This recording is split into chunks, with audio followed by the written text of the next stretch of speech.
28 juin 2023. Mesdames et messieurs, pour ces Guild Games 2023, les vainqueurs des Guild Games, Date qui va marquer un tournant majeur dans la communauté Minecraft. Les Guild Games, la première LAN sur le jeu, valorisant toutes les disciplines dans sa dernière version, 12 000 € de cash prize, tout ça en trio dans un événement casté en IRL par les plus grandes figures de Minecraft. Ça peut paraître anodin comme ça, surtout si vous ne jouez pas sérieusement au jeu, mais il s'agit d'un réel défi à relever car jusqu'à présent, aucune réelle scène e-sport ne s'est développée. Il y a eu des tournois par-ci par-là, mais rien qui ait l'ambition d'être à la hauteur d'une compétition telle qu'on les trouve sur d'autres jeux e-sportifs et d'être ouverte à absolument tout le monde en France. Mais là, c'est du sérieux. Des partenaires sont même présents pour financer une partie de l'événement. Bref, on y est. On va enfin pouvoir élire les 3 rois de Minecraft. Et justement, pour s'entraîner à plusieurs sur Minecraft, il vous faut un serveur. Laissez-moi à mon tour vous présenter le partenaire de cette vidéo, Seedalis Hosting, une plateforme d'hébergement cloud qui propose différentes offres. Vous pouvez y retrouver des offres de VPS, d'hébergement web, et tout ça en quelques clics pour pas cher. Et surtout, si je vous en parle aujourd'hui, c'est qu'il y a aussi des serveurs de jeux tels que FiveM, Ark ou encore, vous vous en doutez, Minecraft. Si vous voulez participer pour les prochaines éditions des Guild Games, il faut s'y mettre dès maintenant, et c'est l'occasion parfaite pour avoir un serveur de jeu fluide sur lequel vous pouvez jouer avec vos amis et personnaliser tout ce que vous voulez. Le support est à l'écoute et disponible 7 jours sur 7. Bref, vous retrouverez un code promo de moins 10% en description sur toutes les offres Minecraft pendant 48 heures, ainsi que le lien vers leur site et leur Discord. On est le 17 juillet 2023 et c'est parti, la compétition commence. Au total, près de 4000 joueurs sont inscrits, mais seules 28 équipes seront qualifiées pour la LAN qui aura lieu à Paris les 2 et 3 septembre. Première phase de qualification donc, les équipes ont jusqu'au 31 juillet inclus pour se départager, et ce dans 4 premiers modes de jeu. Le quadrathlon, épreuve souvent jugée comme la plus innovante et qui demande certainement le plus d'entraînement pour les joueurs, car décomposée en 4 sous-épreuves qui s'enchaînent. Dans l'ordre, ce sont le jump avec différents checkpoints, course de bateau, certains en avaient déjà pratiqué durant des événements comme les cités organisées par Sifano, mais pour la grande majorité, il s'agissait d'une première. La course de Strider, un mob se déplaçant selon la direction indiquée par une carotte sur un bâton, et enfin un parcours en Elytra dont le but est de traverser des anneaux, très sensibles si l'on passe trop proche d'eux. La deuxième épreuve, c'est le speedrun, le concept finir le jeu le plus rapidement possible, c'est-à-dire tuer le dragon, mais ici sur une seed spécifique. Pour ceux qui ne savent pas, une seed, dans Minecraft, c'est une chaîne de caractères qui sert de base pour générer un monde de manière cohérente. En utilisant la même seed,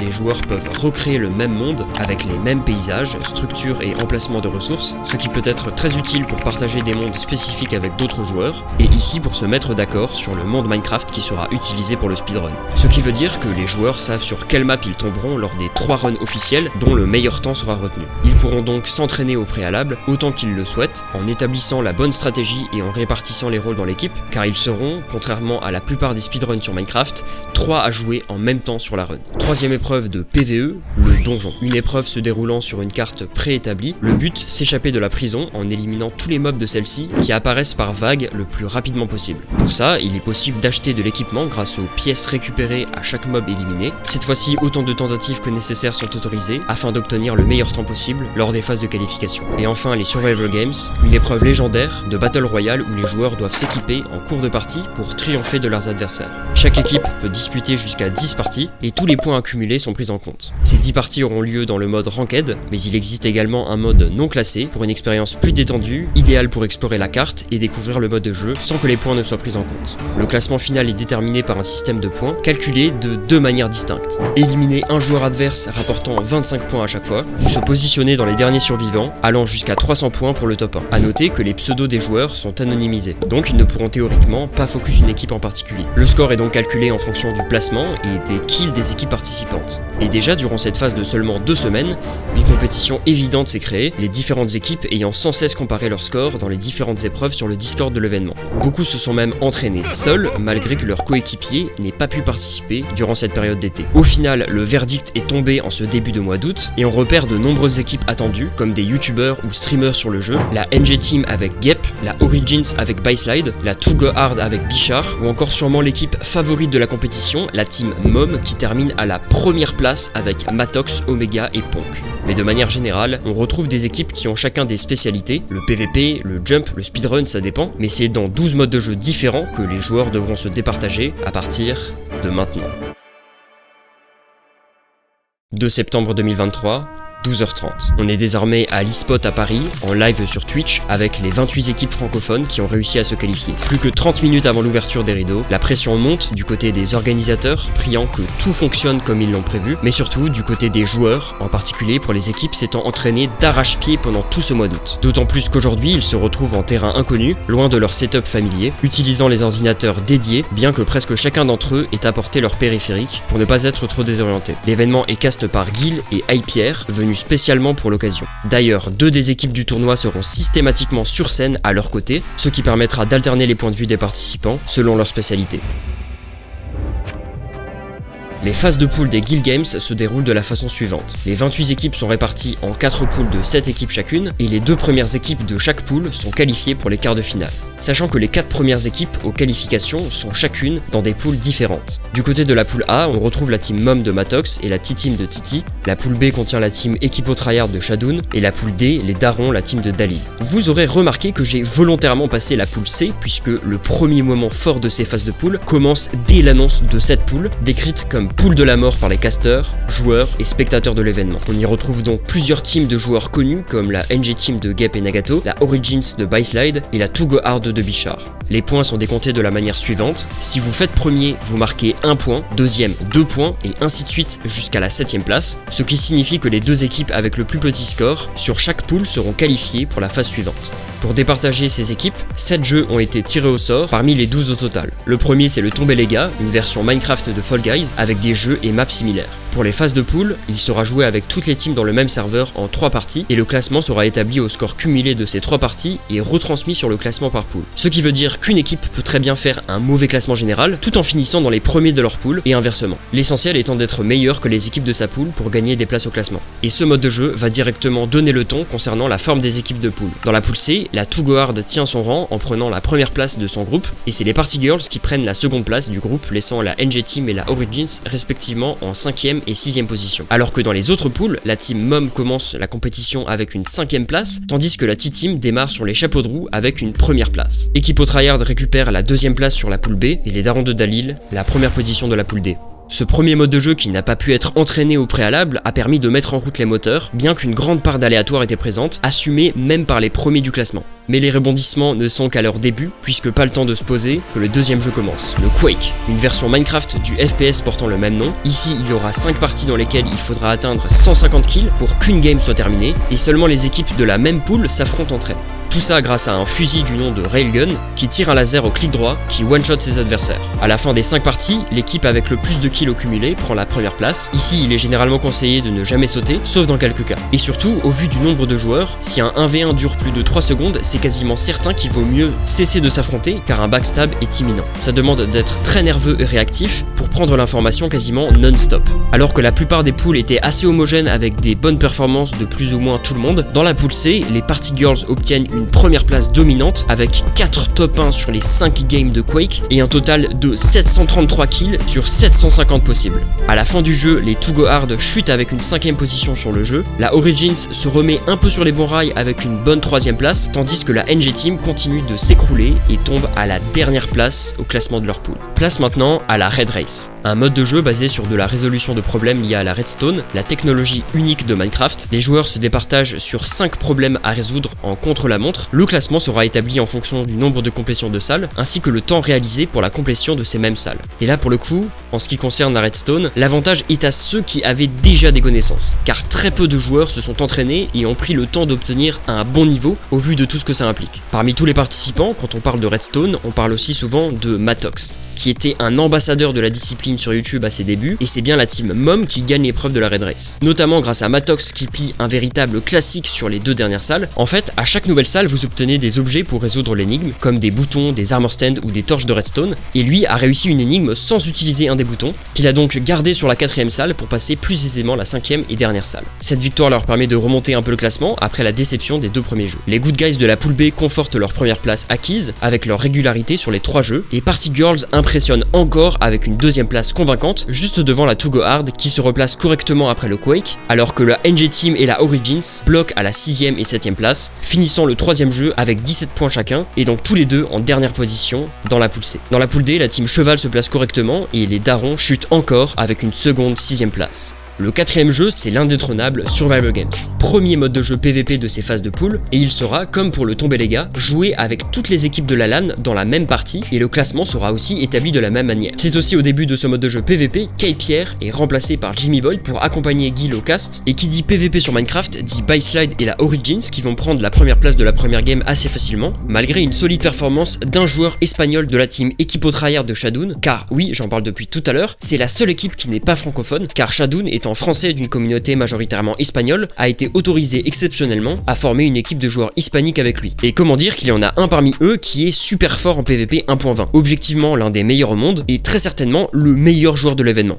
Coldified. Malgré une première partie où il s'est retrouvé seul dans son équipe, il est tellement confiant qu'il a foncé sur des équipes en 1v3. Et au vu de la performance des deux équipes sur scène, la prochaine partie s'annonce épique. Et ils ne nous feront pas mentir, c'est une démonstration de force de l'équipe hispanique, puisqu'ils vont complètement rouler sur tout le monde et récupérer la victoire avec 26 kills au total. La Origins quant à elle accroche la 3ème place, battue par ces mêmes hispaniques. Ils finiront d'ailleurs premiers de leur poule respective. Bon, on arrive au-delà de la moitié de ces qualifs, et permettez-moi de vous résumer l'état des scores. La poule A est menée par la T-Team et LHS avec 11 et 13 points, la Team Mom se plaçant juste derrière à 14 points. La poule B voit les Good Guys à la première position avec 10 points, suivi par les Just Pixels, Equipo Tryhard et Resolve avec respectivement 12, 13 et 14 points. Dans la poule de la mort, c'est Party Girls qui est premier avec 8 petits points, alors que la deuxième place se joue entre Organisation, To Go Hard et MSF2 avec leurs 14, 15 et 16 points respectifs. Enfin, la poule D se joue entre 3 équipes, JKGB et Foot Fetish avec 10 points, suivi de Cheval à 1 petit point derrière. Maintenant que le point classement est fait, passons au Bingo Blitz, le 5ème jeu de ces phases de poule. Encore un jeu bien connu de Minecraft puisqu'il consiste à réaliser certains achievements disponibles sur une grille aléatoire en 5x5. L'objectif est de compléter une ligne, colonne ou diagonale le plus rapidement possible dans un temps limité à 30 minutes. Le classement est établi en fonction du temps de complétion de ces 5 défis ou en fonction du maximum d'entre eux réalisés s'ils n'ont pas pu accomplir les 5 dans le temps imparti. Le bingo permet notamment à la team Mom de remonter dans la poule A, réalisant une première place. L'équipe Minecraft Speedrun France se hisse à la seconde place de la poule C, bien que Party Girls continue à dominer. To Go Hard chute encore avec une terrible 6ème place dans ce jeu, et la Origins est définitivement sortie de la course à la qualification avec une dernière place en bingo. Et en parlant de course justement, c'est le moment de parler du quadrathlon. Cette fois-ci, contrairement aux phases de qualification, les joueurs de chaque équipe se relaient tour à tour afin de compléter les 4 épreuves, et les teams devront compléter 3 rotations complètes. Sur scène, Pixel Banger, ayant fini premier durant les phases de qualification en quadrathlon. Du côté de la poule A, la team Mom réalise leur petite remontada, la run de début de Matox étant rattrapée par la performance d'Omega, ce qui leur fait prendre la seconde place du quadrathlon en se positionnant en tête du classement de leur poule. Si on revient sur la poule de la mort, à la fin de cette épreuve, une autre équipe fait sensation, la team Organisation de Bellamy, Azerdium et Comptable, actuellement à la 3ème place du classement de la poule avec 19 points, récupérant une excellente première place dans ce mode de jeu qui leur assure quasiment la qualification avec la 7ème place de MSF sur ce 6ème jeu. Et pourquoi ça? Tout simplement car le dernier mode de jeu est un autre mode de jeu PVP, le Capture the Flag, et que c'est justement la spécialité de l'équipe Organisation. Pour cette phase, les 7 équipes de chaque poule s'affrontent entre elles, chaque équipe possède 3 drapeaux à défendre et l'objectif est d'avoir le plus de points possible. Pour faire des points justement, il faudra soit survivre le plus longtemps possible, soit récupérer des drapeaux ennemis, ou encore faire des kills.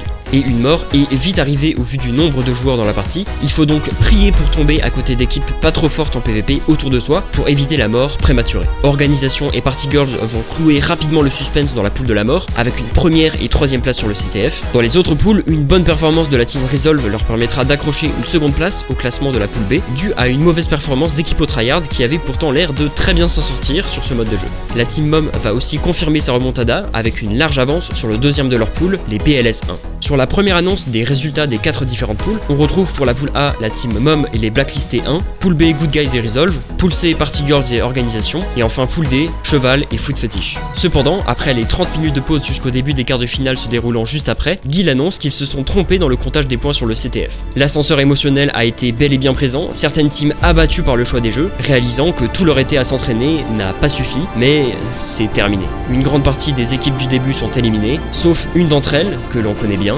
celle de Matox, représentant pour beaucoup le dernier espoir de ces Guild Games.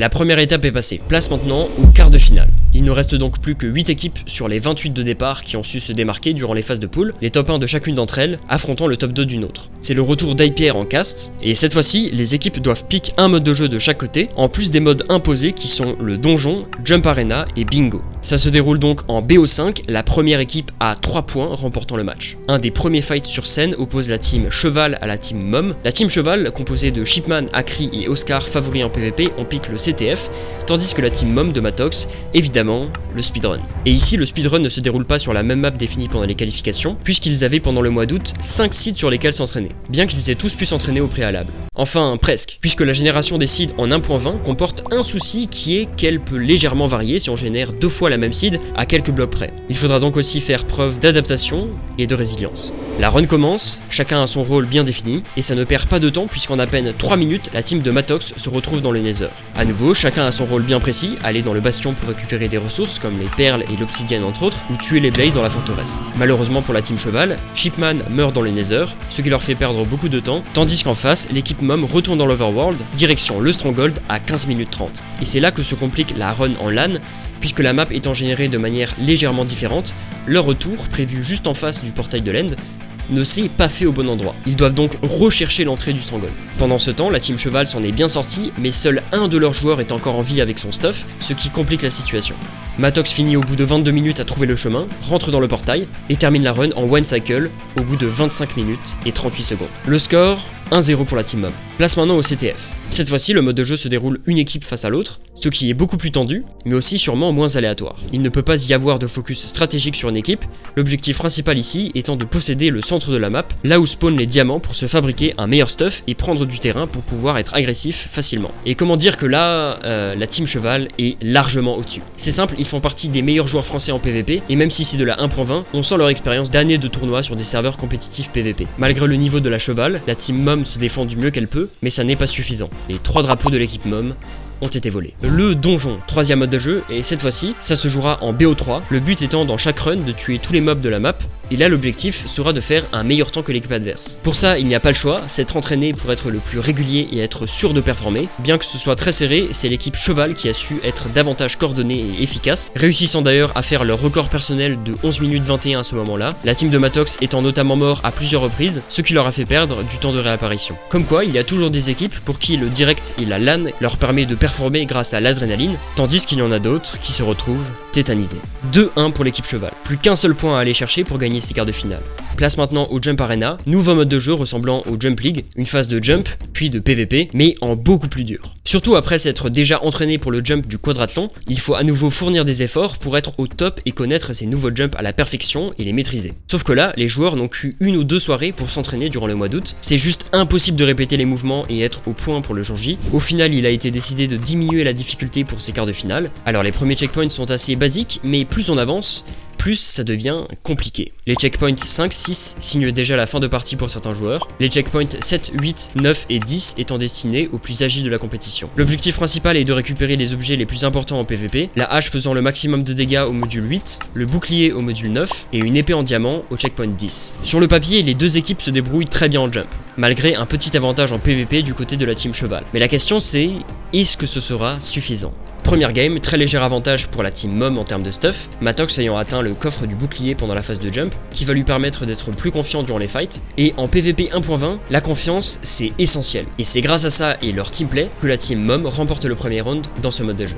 Deuxième game, Matox refait une performance exceptionnelle, il arrive cette fois-ci carrément à terminer tout le jump et le checkpoint 10 avant les 7 minutes limitantes, mais le stress lui fait oublier sa possibilité de s'enchanter avant le début de la phase PvP, mais ça ne veut pas changer grand chose, puisqu'il peut le faire assez rapidement au centre de la map. Et c'est sans mourir une seule fois durant ce mode de jeu que Matox et son équipe remportent la victoire, 2 rounds à 0 en Jump Arena. La preuve que rien n'est terminé et joué d'avance, la team Mom égalisant 2 points à 2. Bon, le bingo.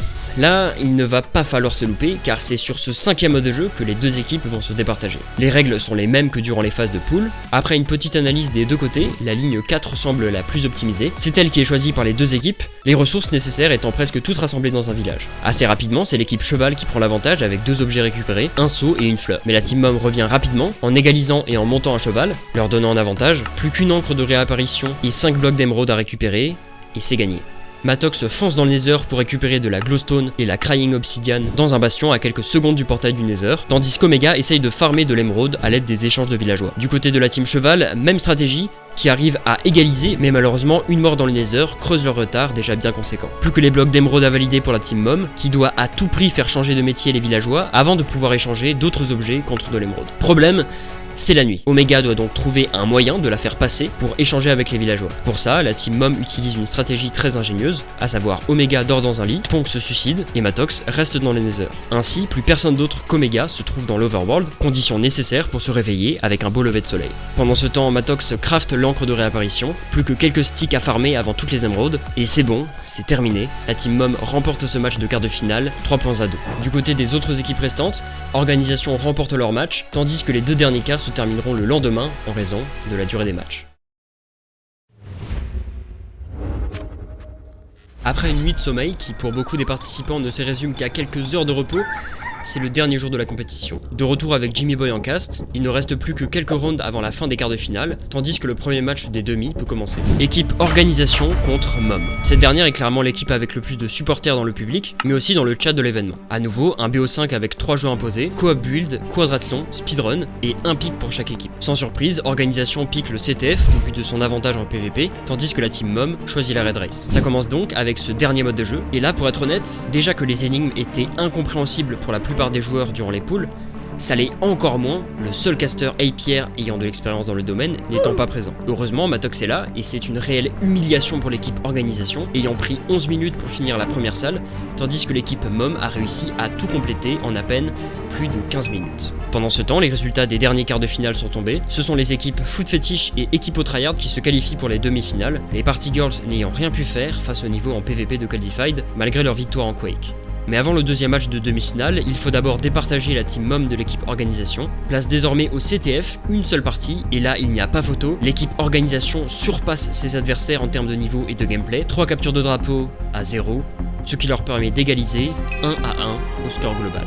Mais pas le temps de pioncer, on continue avec un nouveau mode de jeu basé sur une discipline à part entière de Minecraft, le co-op build. Pour ceux qui connaissent, c'est un petit peu comme un build battle. L'objectif, reproduire une construction, sauf que puisqu'on est en TO3, chaque joueur a un rôle spécifique. Le builder qui réalise la construction, le crafter qui crafte les blocs à l'aide des ressources récoltées au préalable par le mineur. Ça va demander de la connaissance du jeu pour savoir comment craft les bons blocs, mais surtout du teamplay et une bonne communication pour éviter les malentendus qui sont vite arrivés. Premier build assez simple, 120 points pour les deux équipes, qui est le maximum, car oui, c'est la cohérence de construction par rapport au modèle qui est donné qui définit le nombre de points gagnés. Ça leur donne de la confiance, mais il ne faut surtout pas se précipiter en utilisant les ressources à disposition de manière adéquate. Et justement, voici une première erreur de la team Mom. Matox au rôle de mineur ayant transformé toutes les bûches de boulot en bûches écorcées, il est impossible pour eux de craft les bons blocs nécessaires à la validation du build. Ceci leur permet tout de même de gagner 74 points, alors qu'Organisation valide la construction parfaitement à 120 points, encore une fois. Mais rien n'est encore perdu, car l'équipe Mom a toujours de l'avance en termes de temps. La stratégie va donc être de se dépêcher pour essayer de réaliser une construction supplémentaire. Ça tombe bien car c'est Omega qui prend le rôle de builder, habitué de réaliser des builds depuis de nombreuses années. C'est l'occasion pour lui de briller et de faire part de sa rapidité. Ils sont désormais à la 6ème construction, tandis que l'équipe Organisation valide sa 5ème. Avance des Mom, plus que 5 minutes et 24 points potentiels à rattraper.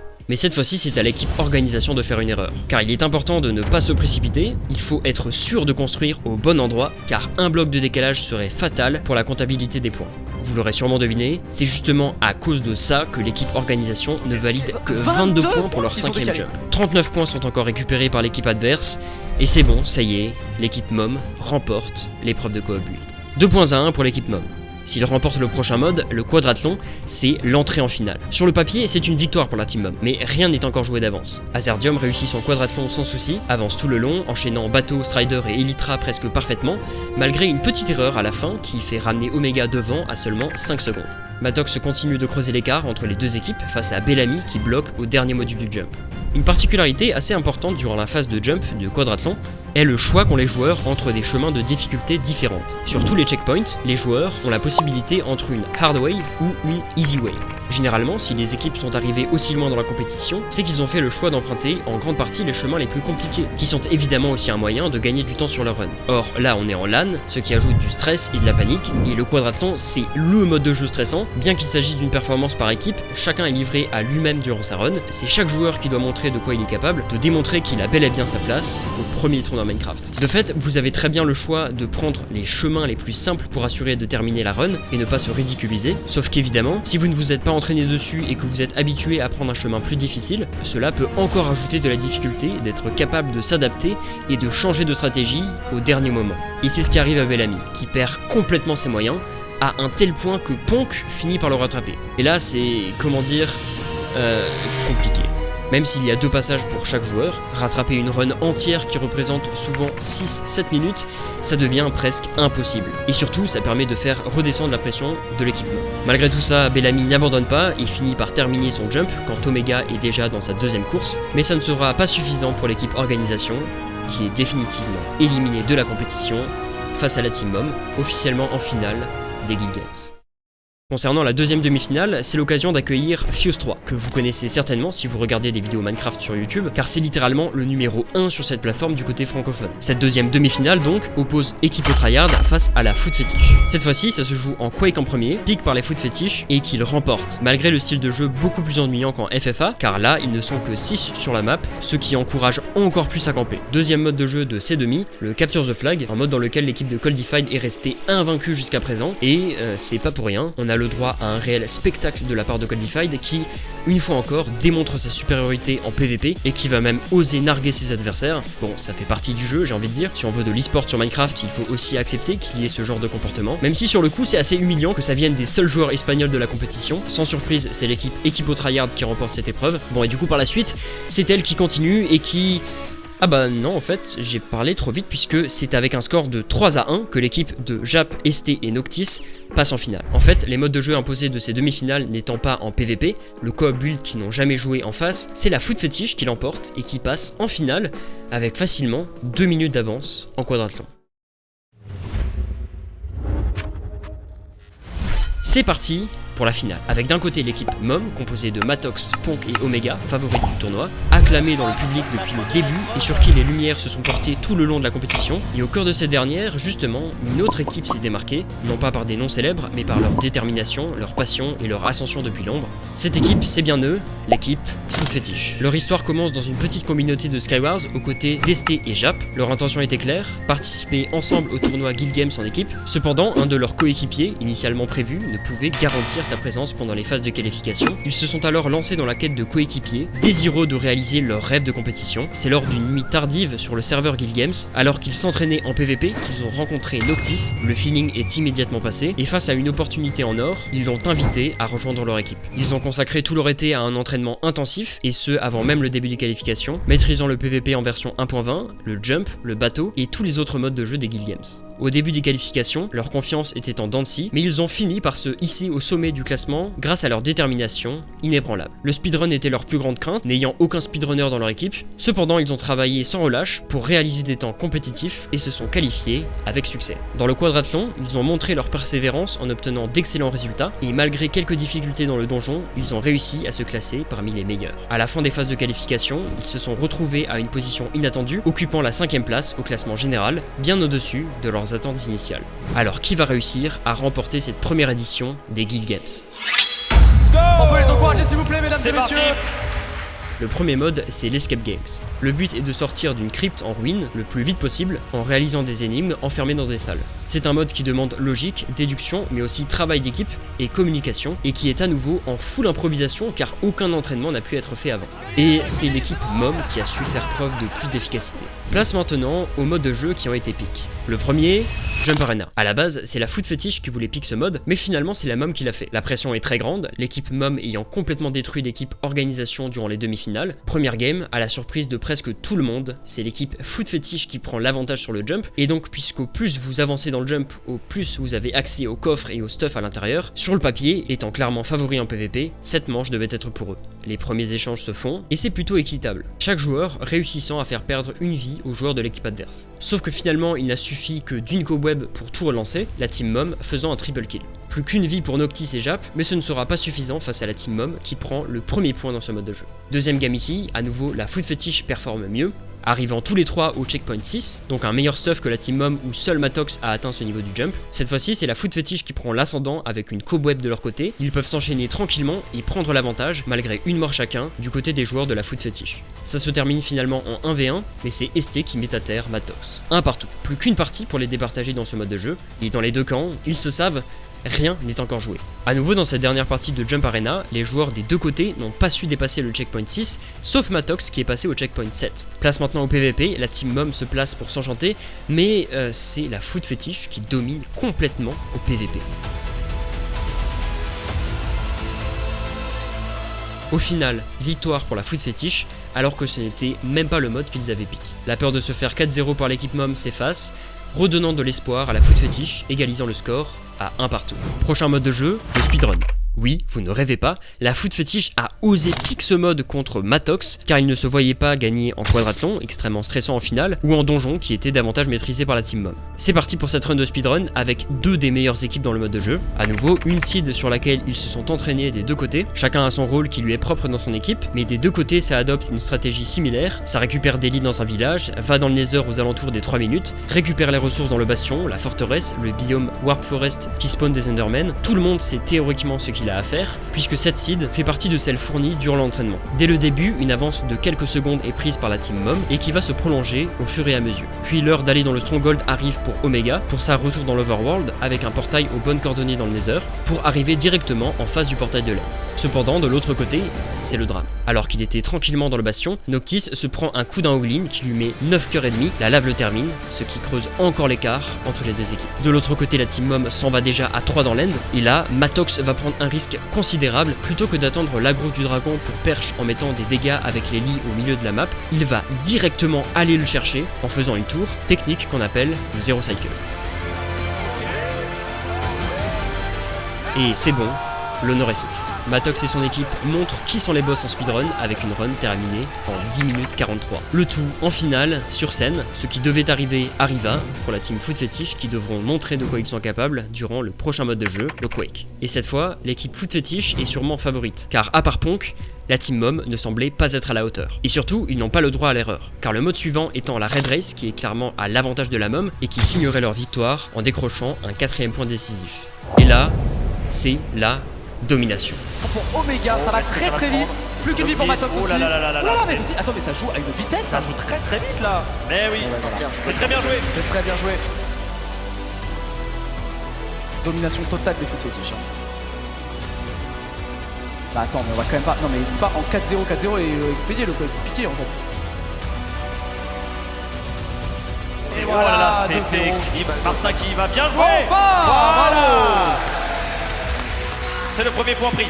Bon, je disais, 3 secondes de fait. Oh là là là là, mais c'est exceptionnel. C'est un massacre. Et Matox Matox qui est déjà éliminé. Mais Jap il est déjà à 5 kills. Omega déjà éliminé.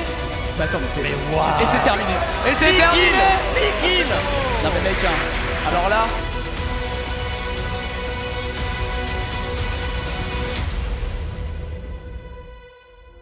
L'équipe Foot Fetish arrive à égaliser la team MOM 2 points à 2, l'équipe MOM n'ayant réussi qu'à gagner un round sur 9 manches jouées. Puis la Red Race, un avantage pour la team MOM évidemment, qui a littéralement écrasé les autres équipes durant les phases de pool, mais ce n'est pas aussi sûr que ça, car en face, la Foot Fetish avait réussi les épreuves à seulement 20 secondes près. Cette fois-ci, il s'agit d'énigmes bien plus complexes que durant les phases précédentes. L'équipe MOM domine largement dès le début, réussissant les 3 premières salles en quelques minutes, et terminant l'entièreté de l'épreuve sans grande difficulté, en grande partie grâce à l'expertise de Matox, malgré que la Foot Fetish ait pu leur faire une petite frayeur. 3-2 pour la team MOM, plus que 2 modes de jeu, le bingo et le CTF. CTF. Et c'est là que ça se corse, car tout va se jouer pendant l'épreuve suivante, étant donné que la Foot Fetish est sur le papier meilleure que la MOM en CTF. C'est cette épreuve qui va être décisive et qui va élire les gagnants de la LAN. Et là, il ne faut pas faire d'erreur. Il faut absolument trouver la ligne ou colonne la plus simple et rapide à réaliser et s'organiser avec ses coéquipiers. Pour ça, les deux équipes vont tout faire pour s'en assurer en se posant pendant 2 minutes pour étudier. Bien que cela puisse évoluer, ça part donc sur la première ligne chez la MOM, un bloc d'anciens débris, un bloc de lapis, de la laine colorée, un pot de fleurs et de l'émeraude. Tandis que c'est la colonne 2 qui est choisie chez la Foot Fetish, 10 blocs de laine colorée, une crème de magma, un livre, un porte-armure et un tableau. Les rôles se répartissent et c'est parti. Une première mort a lieu du côté de Jap de dégâts de chute, mais le porte-armure et le tableau sont validés très rapidement par ses coéquipiers, tandis qu'Omega s'enterre, mais c'est déjà 3 achievements qui sont atteints par la Foot Fetish avec le livre validé par ST. Et pour ne pas arranger la team MOM et aucun de ces achievements validés, Omega meurt contre un squelette en cave.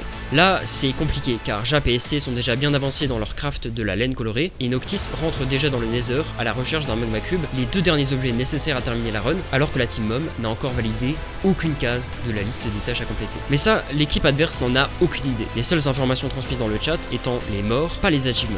Noctis est désormais dans un biome delta de basalte, biome dans lequel les cubes de magma spawnent en abondance. Seulement voilà la difficulté supplémentaire, seuls les gros cubes de magma sont susceptibles de drop des crèmes de magma, ce qui diminue encore la probabilité d'en trouver, sachant que l'environnement rempli de lave est déjà suffisamment hostile pour lui, il n'a pas le droit à l'erreur.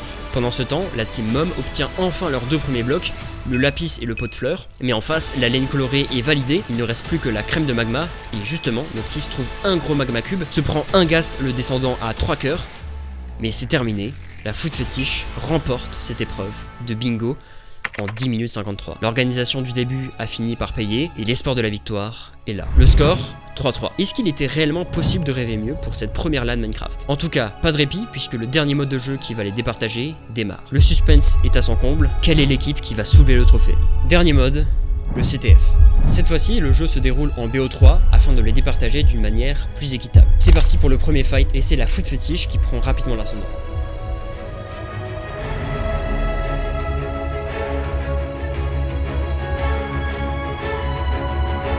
Parfait. Martin fait le tour, c'est que malheureusement il est chase. Oui, c'est bien. l'occasion de le tuer, il faut le tuer. Oui, bien. Oh oui, il faut le tuer. Oui, oui. Ok. Encore un petit coup, encore deuxième. Dommage. Et c'était très bien joué. Franchement, c'était très bien tenté. C'était un très beau fight. Le drapeau qui a été ramené. Il ne reste plus qu'une vie à Team MOM. Il est là, drapeau. Vas-y, hop. Voilà le frérot là. Et là, le fight. On s'entend par Et là. là, c'est parti. Cassez le bouclier. Et là, ça tape bien. Ça tape très bien. Matox a tué.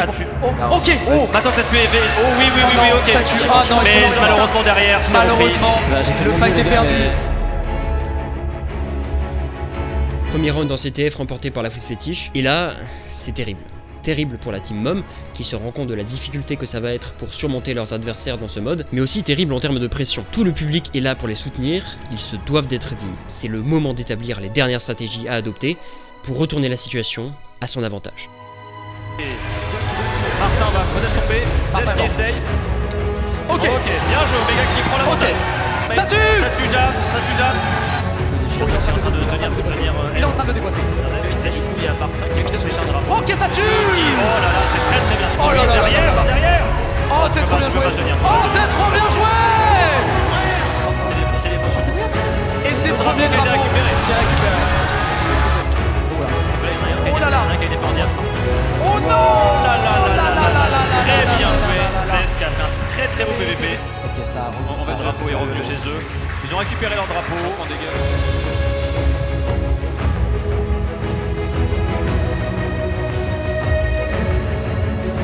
Là, on sent que là, le mental commence à tomber. Ça commence à devenir dur. Ouais, le mental commence à tomber chez les mobs là.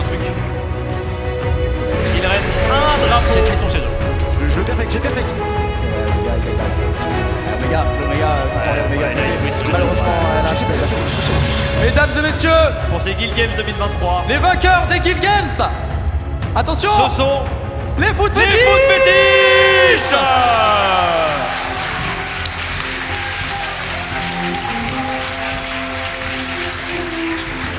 C'est terminé pour la team MOM. La victoire de la première édition des Guild Games revient à la Foot Fetish qui remporte le trophée. Je sais pas ce que vous en pensez, mais perso, je trouve ça incroyable que ce soit cette équipe qui soulève le trophée de cette première édition. L'entraînement acharné a payé, alors qu'ils ne se connaissaient même pas avant le début de la compétition. Elle a montré que la détermination, la persévérance et la passion peuvent mener à la gloire. Évidemment, je vous invite à visionner les résumés des participants en finale qui pourront certainement mieux que moi partager leur expérience avec cette première édition. Pendant très longtemps, le jeu a été considéré comme impossible à rendre compétitif. On pensait souvent que les cheats et surtout le total désintérêt de Microsoft avaient enterré tout espoir pour qu'une forme de compétition ne se crée. Donc voilà, merci à The Guild qui a démontré qu'il était bel et bien possible d'organiser de la compétition sur Minecraft.